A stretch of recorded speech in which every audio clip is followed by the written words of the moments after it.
Excuse me, میں نے متانت بھرے مگر اخلاق سے لبریز لہجے میں کہا۔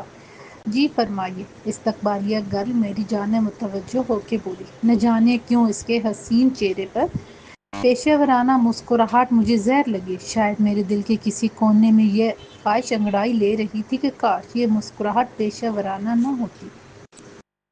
پیشہ ورانہ کیسا چیپ لفظ ہے، میں نے سوچا اور اس کی جانب بڑے اطمینان سے ایک پوسٹ کارڈ سائز تصویر بڑھاتے ہوئے پوچھا۔ یہ نادیہ ہے، نادیہ شیرانی، یہاں ہیڈ ویٹرس کے طور پر کام کرتی تھی۔ اچھا وہ، یہ کافی خوبصورت اور پرکشش ہے، سمارٹ سی استقبالیہ گرل نے کہا، مگر مجھے اس کے تبصرے سے کوئی غرض نہ تھی۔ یہ جتنی حسین اور معصوم ہے، اس کے پیچھے اتنی بھیانک واردات کا معاملہ بھی نتھی ہے، میں نے کہا۔ او میرے خدا، واقعی؟ اس نے حیرت اور خوف سے ملے جلے لہجے میں کہا۔ ایسے میں مجھے اس کا حسن دو چند لگا، لیکن پھر ایک دم وہ سنبھل گئی۔ اسے شاید یاد آ گیا تھا کہ وہ ایک معروف 5 اسٹار ہوٹل کی استقبالیہ گرل ہے، لہٰذا اس نے وہی مشینی انداز اپنا لیا جس کی طے میں روکھا پن ہوتا ہے۔ سنجیدگی سے بولی، خیر مسٹر، اب نادیہ یہاں نہیں ہے اور اس کے ساتھ کیا بھیانک واقعہ جڑا ہے، اس سے بھی مجھے کوئی غرض نہیں ہے۔ اس کا انداز ایسا ہی تھا جیسے اب وہ مجھ سے جان چھڑانا چاہتی ہو، لیکن پولیس کو اس سے غرض ہے۔ میں نے ایک کونی ڈیسک کے کارنر پر ٹکا کر اس کے حسین چہرے کو گھورا تو وہ ایک دم نروس سی ہو گئی۔ پولیس لیکن آپ کیا؟ آپ؟ جی نہیں، میں نے اس کی تسلی کی۔ میں ایک کرائم رپورٹر ہوں، تاہم ایک حد تک پولیس کے محکمہ گہرائی کی پشت پناہی رکھتا ہوں، بالخصوص special crime branch and violence اور interrogation department and anti street crime branch کی۔ ویسے مجھے جواد کہتے ہیں، ارپیت جیدی کی رکھتا ہوں میں۔ ساتھ ہی میں نے اپنا ID کارڈ اس کی طرف بڑھا دیا جس میں میرے اخبار کا نام اور عہدہ درج تھا، تاہم آخری الفاظ میں نے اس پر روک جانے کی غرض سے ادا کیے تھے۔ ویسے ایک حد تک ایسی ہی بات تھی۔ تب آپ کو مینیجر صاحب سے مل لینا چاہیے، وہ یہاں بہت پرانے ہیں، مجھے تو یہ جاب جوائن کیے چند ہی ماہ ہوئے ہیں۔ پھر میرے پوچھنے پر اس نے مینیجر کے کمرے کی جانب اشارہ کر دیا، جو اسی کوریڈور کے دائیں جانب ایک کمرہ چھوڑ کے تھا، جس کے سر پر استقبالیہ ڈیسک کا کچھ حصہ دکھتا تھا۔ میں شیشے کے دروازے کو دھکیل کر اندر داخل ہو گیا۔ مینیجر درمیانی عمر اور درمیانے ہی قد کا ایک سوٹڈ بوٹڈ آدمی تھا، رنگ گورا اور قدرے خوبرو تھا۔ میری طرف اس نے سپاٹ نظروں سے دیکھا، جیسے کہہ رہا ہو، کون ہو بھائی، ایسے کیا غصے چلے آ رہے ہو؟ لیکن جب میں نے اسے اپنا ID کارڈ دکھایا اور اپنے متعلق بتایا تو اس کے اوسان خطا ہو گئے اور اکڑ بازی سی متانت ناک کے راستے بہہ نکلی۔ اس لڑکی کی خاطر ایک قریبی ریسٹورنٹ کے مالک کا آج صبح قتل ہو چکا ہے۔ ابتدائی روایتی گفتگو کے بعد میں نے وہی پوسٹ کارڈ سائز تصویر اسے دکھاتے ہوئے کہا، اوہ یہ تو یہاں کام کر چکی ہے، نادیہ نام ہے اس کا۔ مینیجر، جس کا نام فروغ تھا، یک دم بولا، اب کہاں ہے یہ؟ میں نے سوال کیا۔ میں نہیں جانتا، نہ ہی کبھی یہ دوبارہ یہاں آئی ہے، اس نے نفی میں سر ہلایا۔ مجھے اس کا اتا پتہ چاہیے، میں نے کہا۔ کوشش کرتا ہوں، لیکن اسے ہوٹل چھوڑے سال بھر تو ہو چکا ہے، اب پتہ نہیں اس کا ڈیٹا۔ میرے خیال میں ہوگا۔ مینیجر نے میری خشمگین نظروں کا مطلب سمجھتے ہوئے درمیان میں ہی بات بدلی اور میز پر پڑے لیپ ٹاپ کی جانب متوجہ ہو گیا۔ میرے لیے اس نے چائے منگوائی تھی۔ میں خاموشی سے اس کی چسکیاں بھر رہا تھا، ساتھ ہی نظریں اس کے چہرے پر جمی ہوئی تھیں۔ تھوڑی ہی دیر میں اس نے مجھے اس کے پتے سے آگاہ کر دیا۔ اس کے بعد میں نے ایک اور تصویر اپنی جیب سے نکال کر اس کے سامنے ڈال دی۔ اسے پہچانتے ہو؟ فروغ نے الجھی ہوئی نظروں سے تصویر اٹھائی اور دیکھنے کے بعد گو مگو سے انداز میں بولا، دیکھا ہوا تو لگتا ہے، مگر ہے ذرا پرانی بات۔ یہ شخص نادیہ سے ملنے اکثر آیا کرتا تھا، شاید یہ وہی ہو یا وہ نہ ہو۔ اس کا لہجہ آخر میں متاثر ہو گیا۔ یہ وہی ہے، کیونکہ تم پرانے امپلائی ہو یہاں کے، تمہارے سوا کون یہ سب جانتا ہوگا۔ خیر یہ بتاؤ، نادیہ کریکٹر کی کیسی لڑکی تھی؟ میں نے کہا۔ ٹھیک ہی تھی، شریف سی، باقی خدا معلوم، فروغ نے جواب دیا۔ میں اسے دوبارہ زحمت دینے اور شکریہ کے الفاظ ادا کر کے باہر آ گیا، تاہم اس سے رخصت ہونے سے پہلے میں نے اسے مطلع کر دیا تھا کہ یہ آدمی جو قاتل تھا، نادیہ کو پوچھنے کے لیے اسے خفیہ رابطہ کر سکتا ہے۔ اگر ایسا ہو تو مجھے فوراً اطلاع کرے۔ میں دفتر پہنچا اور دوسرے ضروری کاموں میں مشغول ہو گیا۔ چیف ایڈیٹر نعمان صاحب کی حسین و جمیل سیکرٹری مس نغمہ نے انٹر کام پر مجھ سے مترنم آواز لیکن سنجیدہ لہجے میں کہا، نعمان صاحب مراد شاہ والے کیس کے بارے میں پوچھ رہے تھے۔ ہونٹوں پر کبھی ان کے میرا نام ہی آئے تو صحیح، برسرِ الزام ہی آئے۔ حسب سابق میں نے اسے دکھ کرتے ہوئے گنگنایا، بکواس نہیں، نعمان صاحب پوچھ رہے ہیں کہ ہائے، اتنے حسین لہجے اور مدبر با آواز میں کس کھاپڑ بڈھے کا نام لے لیا تم نے؟ اے افسرائے جہان عالم، فون بند کر۔ حیراں ہیں، لبیں بستہ ہیں، دل گیر ہیں غنچے، خوشبو کی زبانی تیرا پیغام ہی آئے۔ میں باز نہ آیا۔ خود ہی بھگتنا پہ دوسری جانب سے غصے سے رابطہ منقطع کر دیا گیا۔ میں یکدم کرسی سے اٹھا اور دائیں دیوار کی اس چھوٹی سی در سے آنکھ چپکا دی جہاں سے مجھے دوسری جانب شیشے کے کیوب میں براجمان مس نغمہ بیٹھی مسکراتی اور بار بار اپنا سر جھٹکتی دکھائی دی۔ اس کے چہرے سے لگتا ہی نہ تھا کہ وہ غصے میں ہو۔ میرے ہونٹوں پر مسکراہٹ رنگ گئی، وہ میرے مزاج آشنا ہو چکی تھی اور مجھے اس کے صبر کا پیمانہ دیکھنے کی عادت سی ہو گئی تھی۔ میں جیسے ہی کرسی پر سیدھا ہو کے بیٹھا، دوبارہ اس نے انٹر کام پر مجھ سے رابطہ کیا۔ جیدی، تم مذاق مذاق میں کسی دن اپنے ساتھ میری نوکری بھی تیل کروا دو گے۔ اس بار اس کا لہجہ نرم تھا۔ تیل؟ توبہ توبہ، اس کی بات نہ ہی کرو، اس کی قیمت تو آسمان پر جا رہی ہے آج کل۔ میں نے پھر اسے زج کیا، تم مجھے کیوں تنگ کرتے ہو؟ نغمہ رونے والی ہو گئی۔ میں جانتا تھا کہ چیف نعمان اسے ضرور پوچھے گا کہ میں نے کیا جواب دیا، جبکہ نغمہ اس سے میری شکایت بھی نہیں کر سکتی تھی، اس لیے نہیں کہ اسے مجھ سے ہمدردی تھی، بلکہ نعمان الٹا اسے ہی قصوروار سمجھتا اور پھر اس کے لیے ڈانٹ کی ڈوز تیار ہو جاتی۔ میں کہاں تنگ کرتا ہوں، تمہارا نام ہی ایسا ہے کہ بے اختیار نغمے گنگنانے کو دل کرتا ہے۔ مس نغمہ، میں نے کہا۔ اچھا پلیز بتاؤ، نعمان صاحب کو کیا جواب دوں؟ ابھی ہوم ورک جاری ہے۔ مجھے اس پر ترس آ گیا۔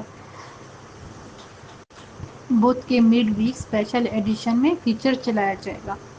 شکر ہے، دوسری جانب سے نغمہ نے کہہ کر رابطہ منقطع کر دیا۔ ابھی تھوڑی ہی دیر گزری تھی کہ میرے کمرے کا دروازہ کھلا اور میں اچھل کر کھڑا ہو گیا۔ سامنے بھاری بھرکم جسامت والے چیف ایڈیٹر نعمان صاحب مجھے گھور رہے تھے اور ان کے ہمراہ نغمہ کھڑی میری جانب کچھ ایسی ہی نگاہوں سے تکی جا رہی تھی جیسے اپنے دل کی بڑاس نکالتے ہوئے مجھ سے کہہ رہی ہو کہ مجھ سے سیدھے منہ بات نہ کرنے کا انجام دیکھو اور بھگتو۔ رابرٹ اولنجر بننے کی کوشش میں تم کہیں اپنی جان مت گنوا دینا۔ اپنا دھیان رکھو، سمجھے؟ تم ہمارے لیے بے حد اہم ہو۔ یہ بتاؤ، مراد شاہ والے اسکینڈل کا کیا بنا؟ جی سر، بس ہوا ہی چاہتا ہے۔ اوکے گڈ، وہ کہتے ہوئے واپس پلٹ گیا اور میں ایک لمبی ہمکاری خارج کر کے کرسی پر گر گیا۔ رابرٹ اولنجر در حقیقت ایک مشہور امریکی کرائم رپورٹر تھا۔ پورے ادارے میں مشہور تھا کہ میں اسی کے خطوط پر کام کرتا ہوں۔ بھلا اس میں کیا شک ہے؟ اچھی بات کہیں سے بھی اور کسی سے بھی آدمی سیکھ سکتا ہے۔ مقصد معاشرے اور آدمیت کی بھلائی ہونا چاہیے۔ ابھی میں اس طوفان سے فارغ ہی ہوا تھا کہ میز پر پڑا میرا سیل گنگناتے ہوئے کسی موہنیے کی طرح تڑپنے لگا۔ ہیلو! کان اور ہنسلی کی ہڈی کے درمیان سیل پھنسا کر میں نے کہا اور اپنے سامنے رکھی ایک باکس فائل کو دونوں ہاتھوں سے کھول کر دیکھنے لگا۔ یہ interrogation department and anti street crime branch کے انسپکٹر فتح خان کا فون تھا۔ جیدی، اس نے حسب عادت بھڑک مارتے ہوئے کہا، ہم نے اس لمبو قاتل ڈاڈا مشتاق کو تقریباً پکڑ ہی لیا تھا، لیکن وہ ان 50 لمبوؤں کے درمیان میں کہیں موجود تھا جسے ہماری گشتی ٹیم موبائلوں میں بھر لائی تھی۔ خیر تم بتاؤ، تم نے اب تک کیا تیر مارا؟ میں نے اندھیرے میں تیر چلایا ہے جو بالکل نشانے پر بیٹھا، میں نے کہا اور مقتول شاکر حسین کی بیوہ سے ملاقات اور 5 اسٹار ہوٹل کی اپنی کارکردگی اسے بتا ڈالی۔ بات یہ ہے پیارے جیدی، فتح خان نے کچھ دیر بعد کہا، مجھے بڑا حسد محسوس ہو رہا ہے تمہاری اس چھوٹی سی کامیابی سے، لیکن تم سے ایک درخواست کرنا چاہتا ہوں۔ بہت دنوں سے میں نے سوائے حرام خوری کے کچھ نہیں کیا، مطلب یہ کہ ٹریفک کے چالان کیے، 2-4 ہونڈے پکڑ لیے اور ایک ڈاکے، ایک قتل کا سراغ لگایا اور بس۔ چنانچہ میرے افسران بالا کی رائے میرے بارے میں یہی ہوتی جا رہی ہے کہ میں کوئی اور محکمہ منتخب کرتا تو شاید کامیاب رہتا۔ اب تم تھوڑی سی قربانی دے دو تو میری عزت اور مستقبل بچا سکتے ہو، ورنہ میں 20 سال بعد بھی اسی عہدے پر ریٹائر ہو جاؤں گا۔ اس کیس میں معلومات مجھے فراہم کرتے جاؤ تاکہ کامیابی کا سہرا میرے سر بندھے اور میں کسی کو منہ دکھانے کے لائق ہو سکوں۔ اس سے مجھے کیا ملے گا؟ میں نے کہا۔ اللہ تمہیں اس کا اجر دے گا۔ فتح خان ہنسا اور فون بند کر دیا۔ یہ پہلی بار نہیں تھا، اس سے پہلے بھی اس کے بہت سے کیس میری کوششوں سے حل ہوئے تھے۔ جو کچھ اس نے کہا تھا محض مذاق تھا، ورنہ حقیقتاً وہ بہت ذہین اور میرے اس سے دوستانہ مراسم تھے۔ یہ کیس اگر فتح خان کا نہ ہوتا تو میں اپنا بیان دے کے الگ ہو جاتا، لیکن اب میں ہاتھ پر ہاتھ دھرے نہیں بیٹھ سکتا تھا۔ ہمیشہ کی طرح مجھے فتح خان کے لیے کچھ نہ کچھ ضرور کرنا تھا۔ وہ بعض اہم معاملات میں میری بھی مدد کرتا تھا، جس سے مجھے اپنے دماغ کا خیز فیچر تیار کرنے میں مدد ملتی تھی، اور قانونی سیکورٹی کے علاوہ تحفظ بھی۔ یوں دنیا کے نیک مقاصد اور کام اسی طرح ایک دوسرے کی مدد سے ہی تو چلایا کرتے ہیں۔ اسی کی مدد سے میں ذاتی طور پر تھوڑا پروفیشنل بھی ہو گیا تھا، مطلب یہ کہ اچھی خاصی سائیڈ انکم ہونے لگی تھی۔ اخبار کی تنخواہ کوئی زیادہ نہ تھی، اور وہ بھی تاخیر سے ملنے لگی تھی۔ سائیڈ انکم سے میں ضرورتاً چند اجرتی قسم کے جاسوس بھی پالنے کی عیاشی کر لیا کرتا تھا۔ ان سے مجھے بڑے فائدے ہوتے تھے۔ اس وقت میں بیک وقت 2 ٹاسک پر کام کر رہا تھا۔ مراد شاہ والا کیس تو تقریباً مکمل ہو چکا تھا، اور اب یہ لکی ہوٹل والا۔ اس کی بنا کبھی میں نے چیف ایڈیٹر نعمان سمیت کسی کو نہیں پڑھنے دی تھی۔ یہ میرا اصول تھا کہ جب تک ہوم ورک پورا نہیں ہو جاتا کسی کو اس کی ہوا بھی نہیں لگنے دیتا تھا۔ چنانچہ اس سلسلے میں ابھی یہی بات سامنے آئی تھی کہ وہ لمبو کاتق لکی ہوٹل کے مالک شاکر حسین سے کسی نادیہ نامی لڑکی کے بارے میں استفسار کر رہا تھا، مگر شاکر نے اس کی بے عزتی کرنا شروع کر دی۔ وہ آدمی بھی شاید نشے میں تھا یا پھر غصے اور طیش میں بھرا ہوا تھا۔ اس نے ٹی ٹی نکال کر اس پر 2 فائر کر ڈالے اور فرار ہو گیا۔ یوں نادیہ کے ساتھ اس کی بھی تلاشی جاری تھی۔ مبینہ طور پر شاکر حسین کو قتل کرنے والا جانا پہچانا مجرم تھا۔ وہ 8 سال جیل کی سزا کاٹ کر نکلا تھا۔ اس نے تنہا بینک ڈکیتی کی واردات کی تھی۔ اس کا نام ڈاڈا مشتاق المعروف لمبو قاتل پڑ گیا تھا۔ اس کا قد 6.5 فٹ تھا۔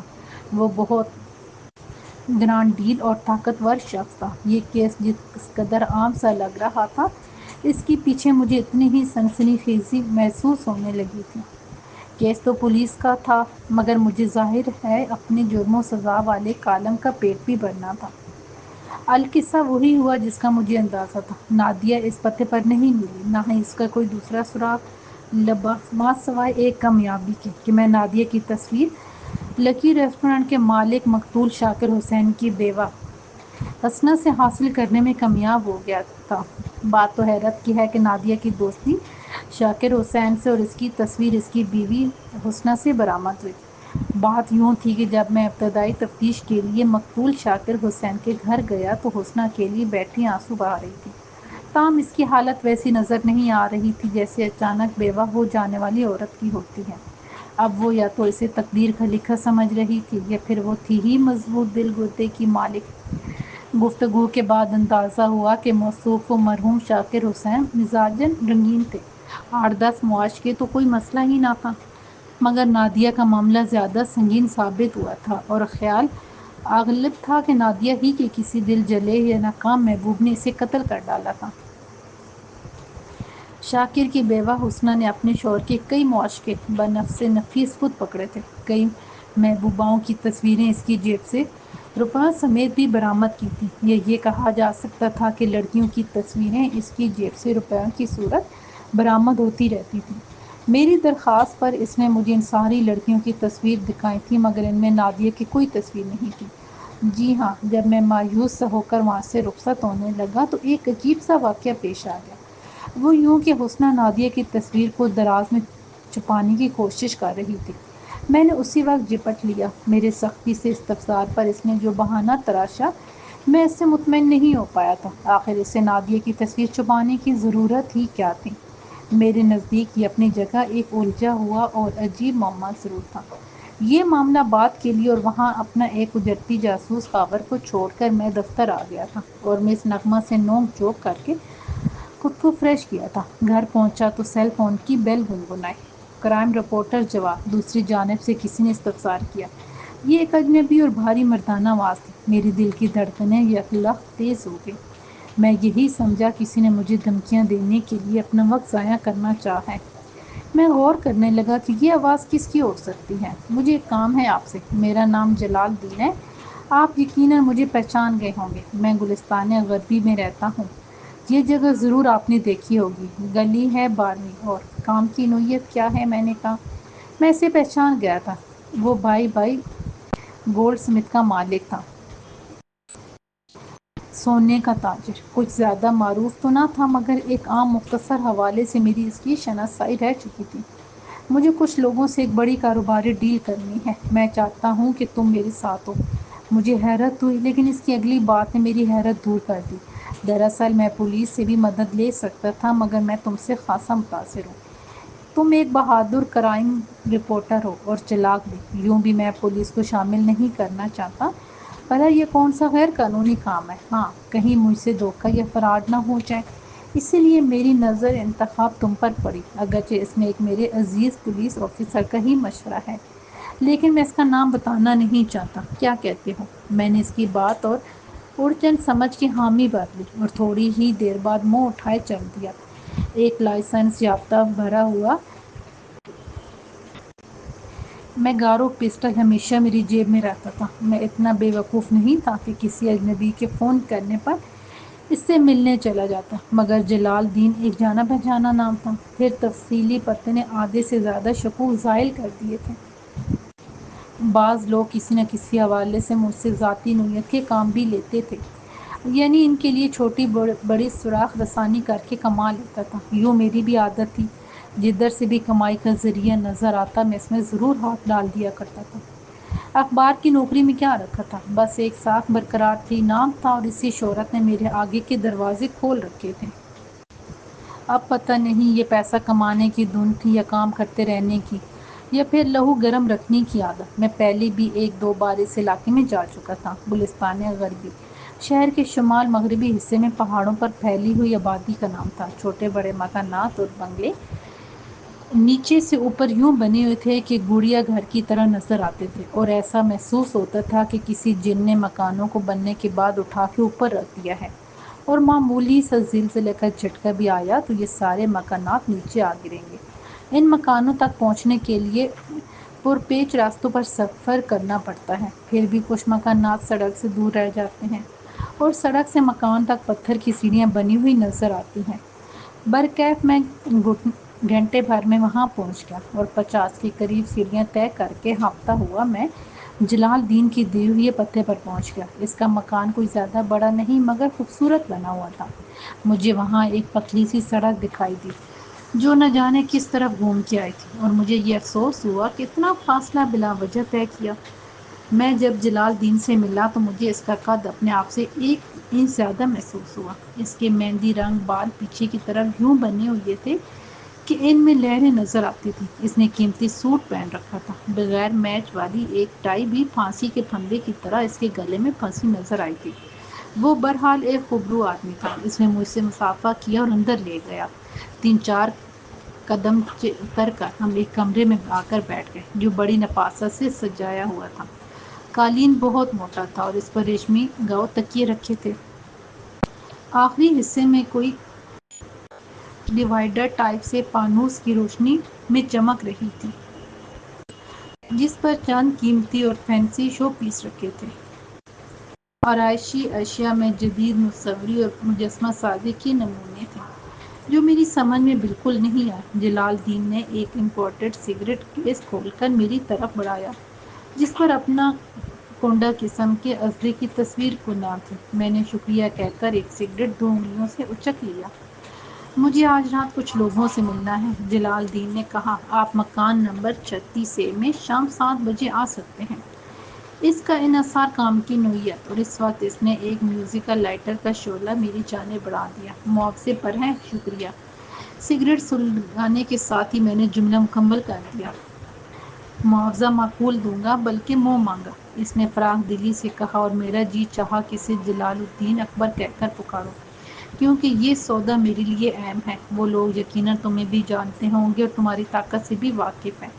اس لیے مجھے یقین ہے کہ انہیں مجھے دھوکہ دینے کی جرات نہ ہوگی اور یہ ڈیل شفاف طریقے پر عمل میں آ جائے گی۔ معاوضہ طے ہو گیا تو ہم مقررہ وقت پر نکلے۔ اپنی خیبر کار میں نے اس کے مکان کے باہر چھوڑ دی تھی۔ اس کی کار میں ہم دونوں روانہ ہو گئے۔ جلال الدین کے ہمراہ ایک قطعی رنگ کا بریف کیس بھی تھا۔ اس میں شاید معاہدے کے کاغذات ہو سکتے تھے، یہ میرا اندازہ تھا۔ مذکورہ جگہ زیادہ دور نہ تھی، تاہم قدرے نیم پہاڑی علاقہ اور نیم تاریکی کے سبب اس نے کار کی رفتار کم کر رکھی تھی۔ اسی وقت میرے سیل فون کی بیل گنگنائی۔ میں نے دیکھا خاور کی کال تھی۔ سوچا ان 1.5-2 گھنٹوں میں بھلا مقتول شاکر حسین کی بیوہ حسنہ کے ساتھ کیا واقعہ پیش آیا ہوگا۔ ہاں بولو مگر مختصر، میں نے کہا۔ آواز میں نے اپنی حتم الامکان دھیمی رکھی تھی۔ باس، ہمارے روانہ ہوتے ہی ایک لمبا تڑنگا شخص وہاں پہنچا تھا، حسنہ کے گھر، خاور نے بڑے جوش سے کہا۔ وہ 5 سے 10 منٹ ہی رکا وہاں۔ اس دوران مجھے لگا جیسے اندر ہلکی ساخت کا زلزلہ آ گیا ہو۔ اس کے بعد دونوں نکلے اور کہیں جانے لگے۔ میں نے ان کے تعاقب میں جانے کی کوشش کی تھی کہ میری بائک خراب ہو گئی۔ میں بائک کی مرمت کرتا رہا۔ خاصی دیر بعد میں نے دیکھا کہ حسنہ اکیلی واپس آئی اور مکان کا تالا کھول رہی تھی۔ اب آگے کیا کروں باس؟ اسی طرح جگ مارتے رہو اپنی کھٹارہ بائک کے ساتھ، کہتے ہوئے میں نے رابطہ منقطع کر دیا۔ مطلوبہ مکان جہاں پہ ہم ڈیلنگ ہونے والی تھی، اس تک پہنچتے پہنچتے شام کے سائے گہرے ہو گئے تھے۔ سورج بہت دور سمندر میں ڈوب رہا تھا۔ شفق سے سنہرے سمندر کی موجوں پر ایک چھوٹی سی بادبانی کشتی ڈولتی ہوئی نظر آئی، جس کے اوپر بگلے ایک قطار میں اڑ رہے تھے۔ یہ سڑک سمندر کے کنارے کنارے چلتی بلند ہوتی جاتی تھی۔ اس بڑی سڑک سے چھوٹی چھوٹی سڑکیں دائیں طرف چڑھتی نظر آتی تھیں۔ انہی میں سے ایک سڑک پر جلال الدین نے کار روکی۔ اب پھر ہم پتھریلی زمین پر کھڑے تھے۔ ارد گرد ابھی مکانات نظر نہیں آ رہے تھے۔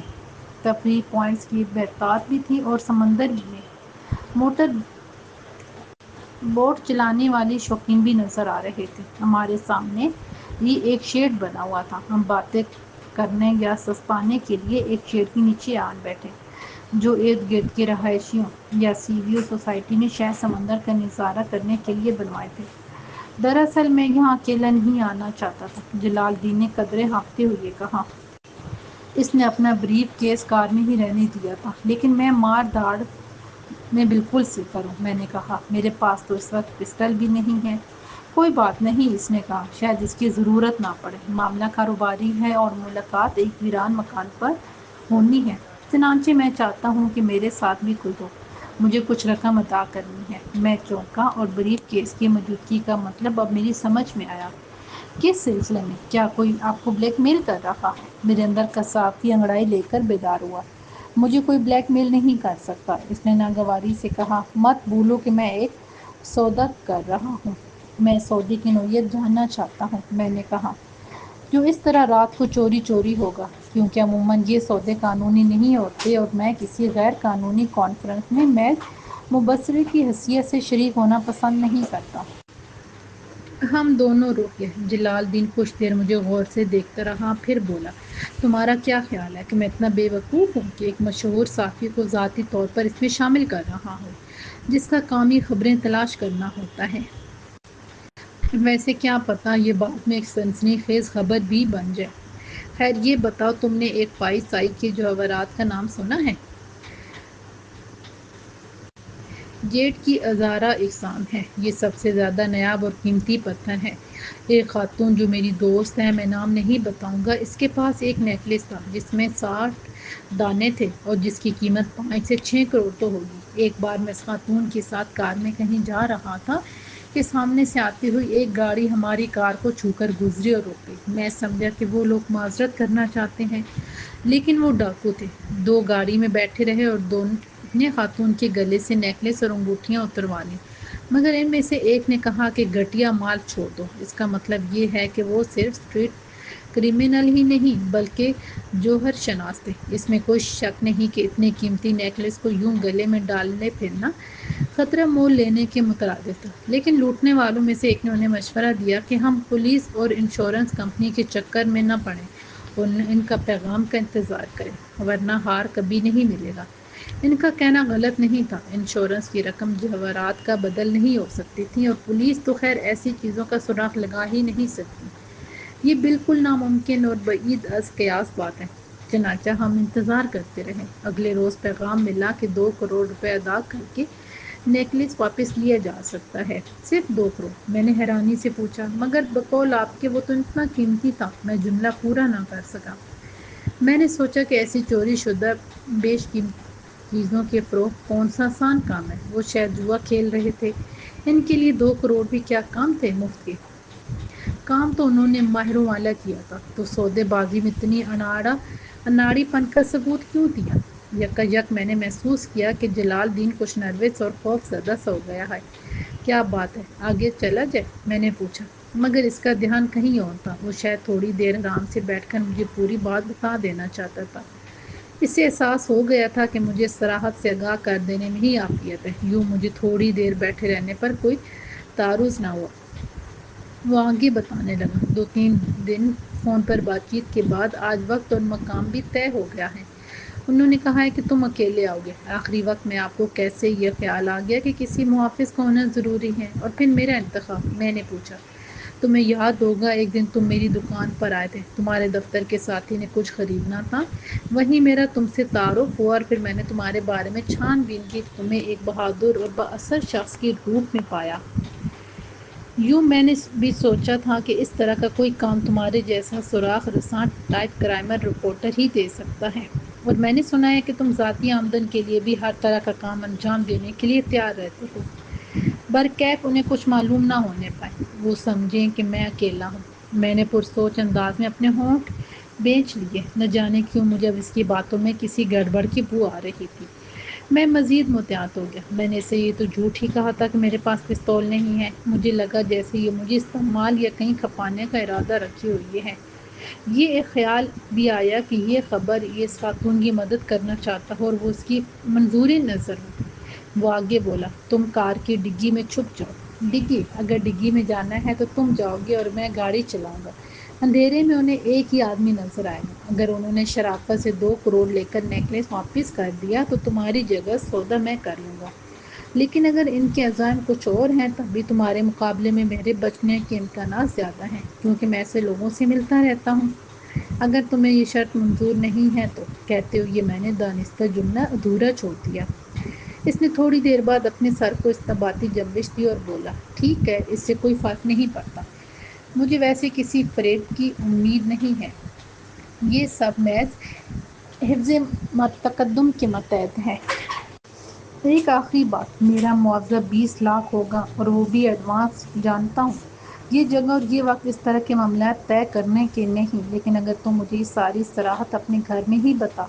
No problem. اس نے میری بات کاٹ کے فوراً کہا اور سیمنٹ کے بینچ سے اٹھ کر کھڑا ہوا۔ آؤ کار میں چلو۔ بریف میں کیس میں روپے موجود ہیں، پھر مجھے ڈگی میں بھی گھسنا ہے۔ ہم دونوں شیڈ سے نکل کر سامنے کھڑی اپنی کار کی جانب بڑھ گئے۔ آبادی رفتہ رفتہ کم ہونے لگی۔ مکانات اور بنگلے جو پہلے ایک دوسرے سے ملے ہوئے تھے دور دور نظر آنے لگے۔ میں جلال الدین کی ہدایت کے مطابق دھیمے دھیمے کار چلاتا رہا۔ میرا رخ پہاڑیوں سے ایک وسیع میدان کی سمت تھا۔ میں جلال الدین کی ہدایت کے مطابق دھیمے دھیمے کار چلاتا رہا۔ میرا رخ پہاڑیوں سے پہلے ایک وسیع میدان کی سمت تھا، جہاں ایک نئی آبادی کا منصوبہ غالباً زیر غور تھا۔ سمندر میرے بائیں ہاتھ پر تھا، اور پہاڑ رات کے اندھیرے میں بہت دور آسمان کے کینوس پر سیاہی سے بنی تصویر نظر آتے تھے۔ میری نظر 4 فٹ لمبے سیمنٹ کے بورڈ کو تلاش کر رہی تھی، جس پر سیاہی سے نئی آبادی کا نام لکھا ہوا تھا۔ یہ بورڈ سیمنٹ کے 2 ستونوں پر قائم تھا، اور جلال الدین نے کہا تھا کہ میں نے آنکھیں کھلی رکھیں تو بورڈ مجھے اندھیرے کے باوجود چمکتا نظر آ جائے گا۔ اس کی بات درست تھی۔ ہیڈ لائٹ سیدھی بورڈ پر پڑی اور میں نے بیچ ہاؤس کے حروف تک پڑھ لیے۔ پھر کار روک کر میں نیچے اتر آیا تھا اور ڈگی کے قریب آن کھڑا ہوا۔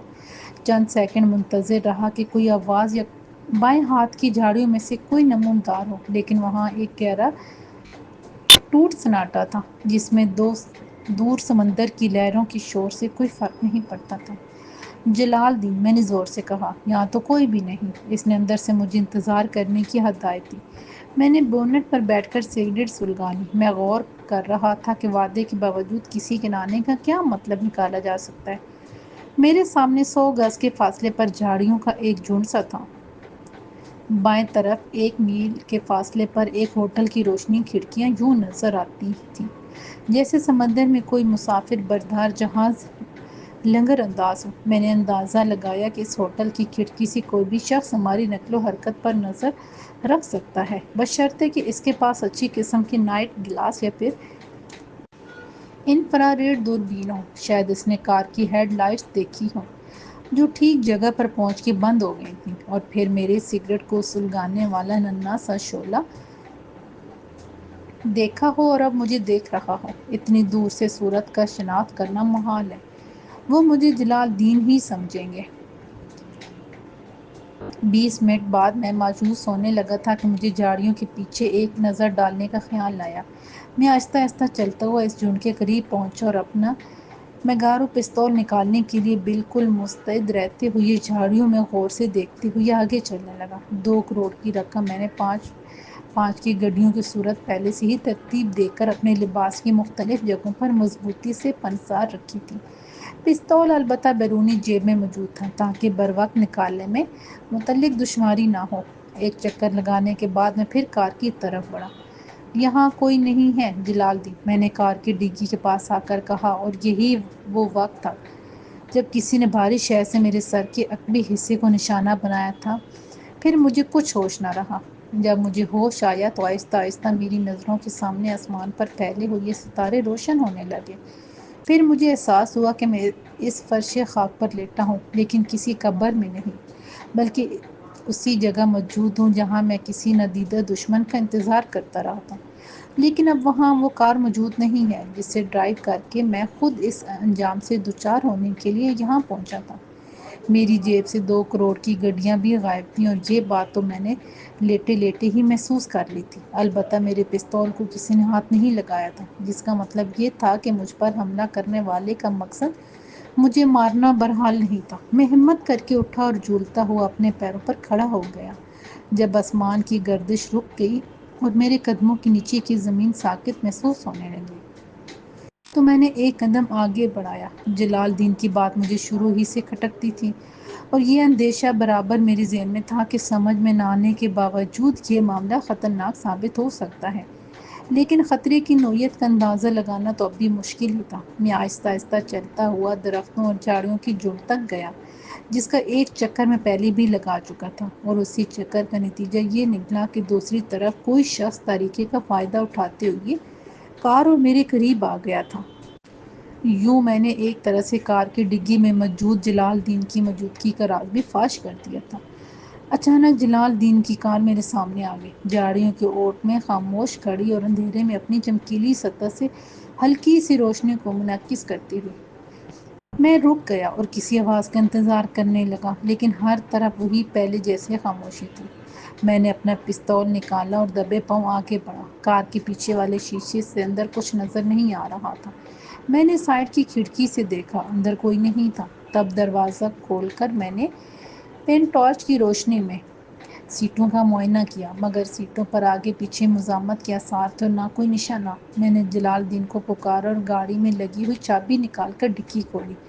جلال الدین ڈگی میں نہیں تھا۔ اسی وقت مجھے احساس ہوا کہ دور بڑی سڑک پر آنے جانے والی کاروں میں سے ایک کی روشنی رخ بدلتی میری سمت بڑھ رہی ہے۔ اندھیرے میں روشنی کی 2 لکیریں سی بن گئی تھیں، اور ہیڈ لائٹس کسی وحشی درندے کی چمکتی ہوئی آنکھوں کی طرح مجھے گھورتی ہوئی قریب سے قریب تر ہوتی جا رہی تھیں۔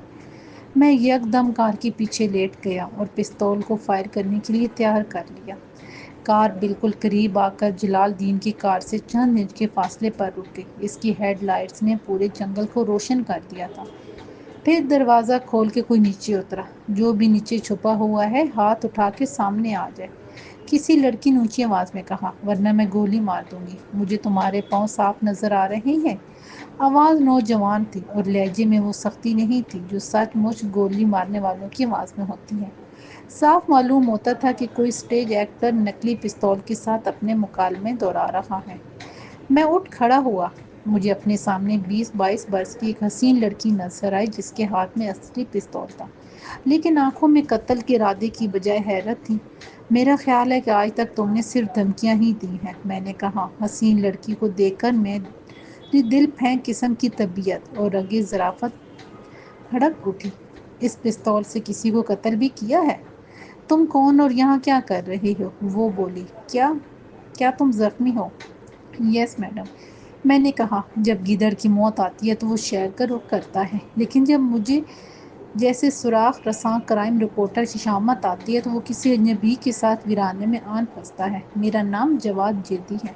او مائی گاڈ، تو تم جیدی، وہی دھواں دھار کالم نگار اور کرائم رپورٹر جس پر شبہ کیا جاتا ہے کہ وہ پرائیویٹ طور پر لوگوں کے لیے سراغ رسانی کے کام انجام دیتا ہے۔ لڑکی پر جیسے شادی مرگ کی کیفیت طاری ہو گئی ہو۔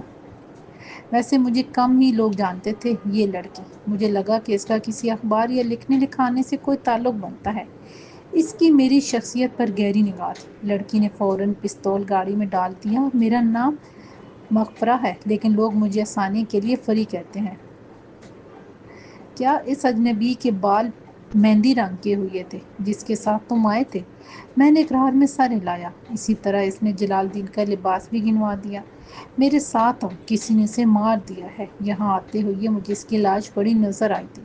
پھر یہ کار دیکھ کر میں ادھر آ گئی۔ کیا وہ تمہارا دوست تھا؟ اس نے پوچھا۔ نہیں، میں نے اس کے ساتھ چلتے ہوئے جواب میں کہا۔ وہ مجھے فقیر معاوضہ دے کر حفاظت کے لیے ساتھ لایا تھا۔ جلال الدین کی لاش اس ویرانے میں چت لپٹی آسمان کو گھور رہی تھی۔ میں نے اس کے قریب بیٹھ کر اس کی نبض دیکھی۔ وہ مر چکا تھا، لیکن اسے مرے ہوئے زیادہ دیر نہیں ہوئی تھی کیونکہ جسم ابھی تک سرد نہیں ہوا تھا۔ میں نے اس کی جیب میں ہاتھ ڈالا تو میرے ہاتھ میں سگریٹ کیس آ گیا جس میں سے اس نے مجھے سگریٹ پیش کی تھی۔ 3 سگریٹ اب بھی اس میں موجود تھیں۔ میں نے دوسری جیب میں ہاتھ ڈال کر باقی کاغذات نکالے اور سب چیزوں کو واپس اپنی جگہ پر رکھ دیا۔ یہ پولیس کیس تھا اور میں کسی چیز کو غائب کرنا نہیں چاہتا تھا۔ ایک اور خیال کے تحت میں نے اپنی 20 لاکھ کی رقم اپنی جیب سے نکال کر اس کے پرس میں رکھ دیے۔ مس پری، کیا میں پوچھ سکتا ہوں کہ اتنی رات گئے تم ادھر کیسے آ نکلی ہو؟ میں اٹھتے ہوئے کہا۔ میں تو اس علاقے میں پھرتی رہتی ہوں، وہ بولی۔ میں اس علاقے کے چپے چپے سے واقف ہوں۔ میرے گھومنے پھرنے کا یہی وقت ہے۔ میں اکیلی رہتی ہوں کیونکہ ماں باپ مر چکے ہیں۔ مجھے روکنے ٹوکنے والا کوئی نہیں ہے۔ کبھی فری لانسر کے طور پر اخبارات اور رسائل کے لیے کوئی فیچر یا کہانی گھسیٹ مارتی ہوں، مگر تمہاری جیسی اہلیت کی دعوے دار نہیں ہوں۔ گزارے لائق آمدنی میری بھی ہو ہی جاتی ہے۔ اور یہ پستول، میں نے کہا، کیا یہ محض خطرے کے وقت دکھا کر خوفزدہ کرنے کے لیے ہے؟ وہ مسکرائے۔ میرے پاس اس کا لائسنس ہے اور میں نشانہ بازی کے بہت سے مقابلے جیت چکی ہوں۔ اگر تم کوئی غلط حرکت کرتے تو میں بلا توقع تعامل تمہیں قتل کر دیتی۔ میں نے حیرانی سے اس نازک اندام سی لڑکی کو دیکھا۔ شاید وہ ٹھیک ہی کہہ رہی تھی۔ اس کا تو ہر انداز حسن قاتل تھا۔ بلا توقع تعامل، میں نے دہرایا۔ ایسی گاڑی اور دو کوئی لکھاری ہی بول سکتا ہے۔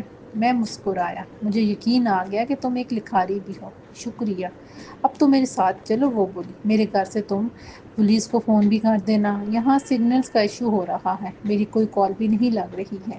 نہیں، میں نے مسکت جواب دیا۔ تم مجھے بس گلستان غربی میں اپنی کار تک پہنچا دو اور واپس لوٹ جاؤ۔ میں نہیں چاہتا کہ اس کیس میں تمہارا نام بھی آئے۔ میں اپنی کار لے کر پولیس اسٹیشن چلے جاؤں گا۔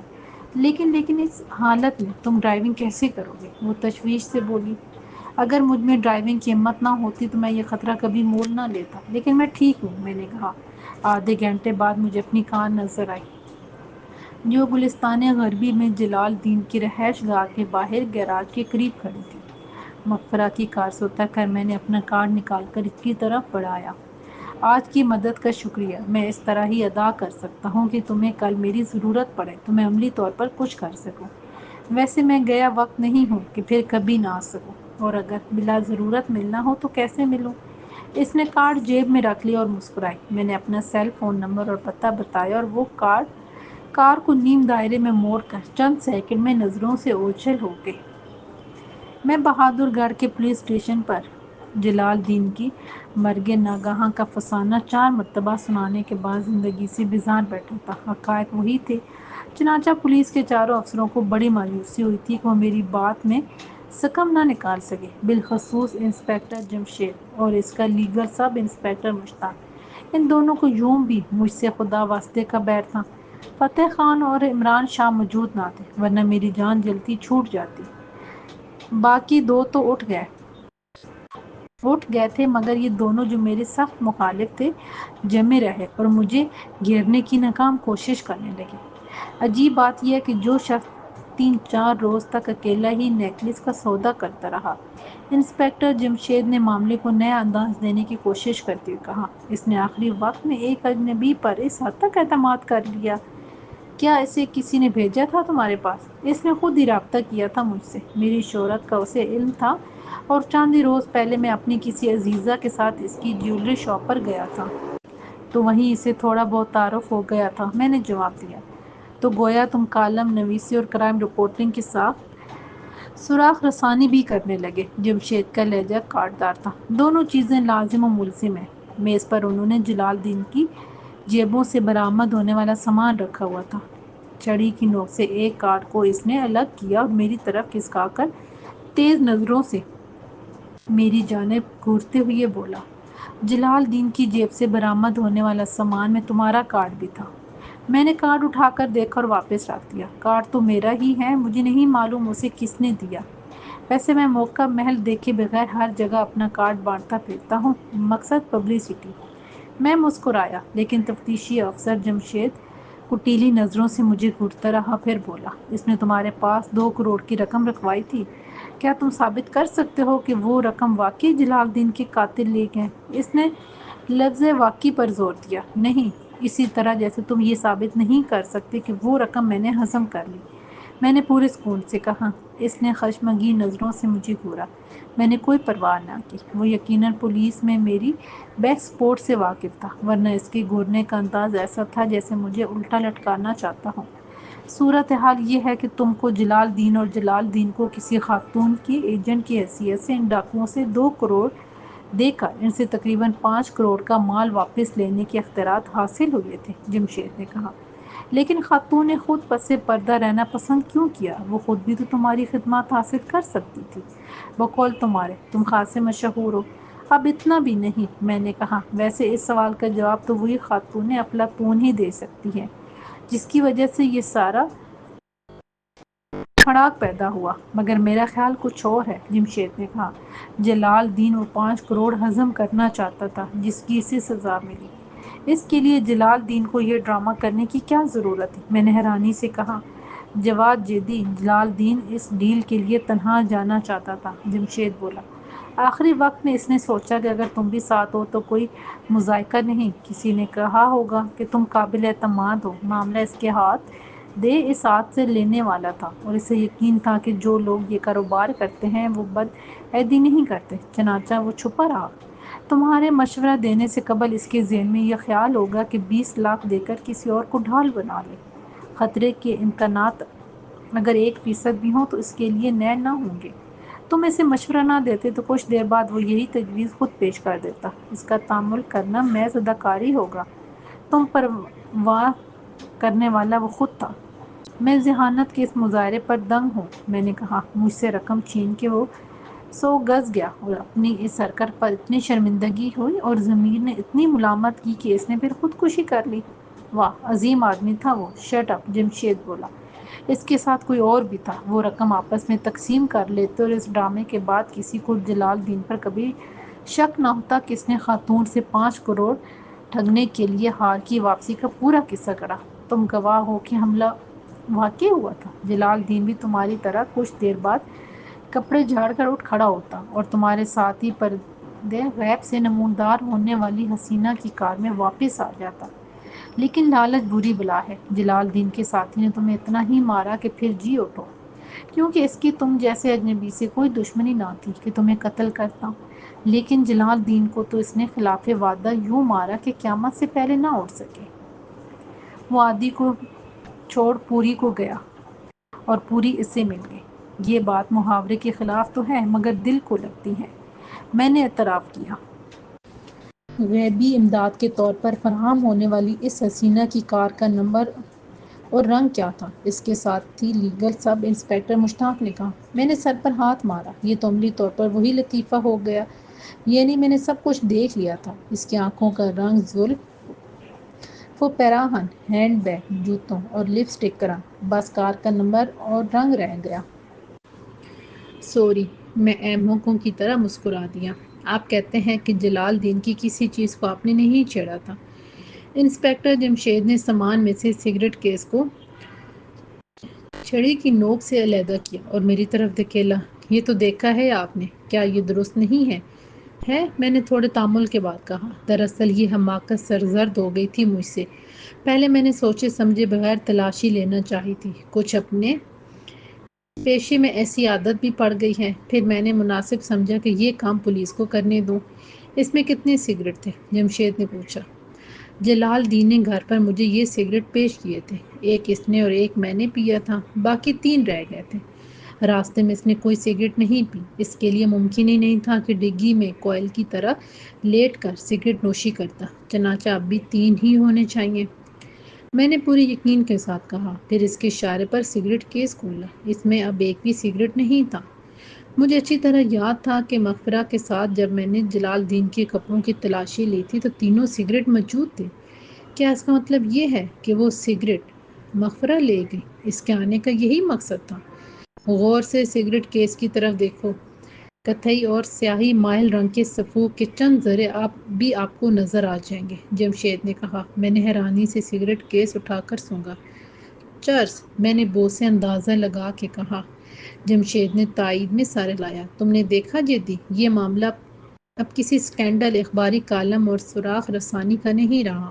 قتل، ڈاکے اور غبن کے علاوہ بھی اب اس کا ایک پہلو منشیات سے بھی تعلق رکھتا ہے، لہٰذا ہو سکتا ہے کہ دخل در معقولات آپ کو مہنگا پڑے۔ بہتر ہے اب آپ اس کیس کو بھول جائیے اور اپنے کالم کے لیے کوئی اور آسان سا موضوع تلاش لیجیے۔ رائٹ؟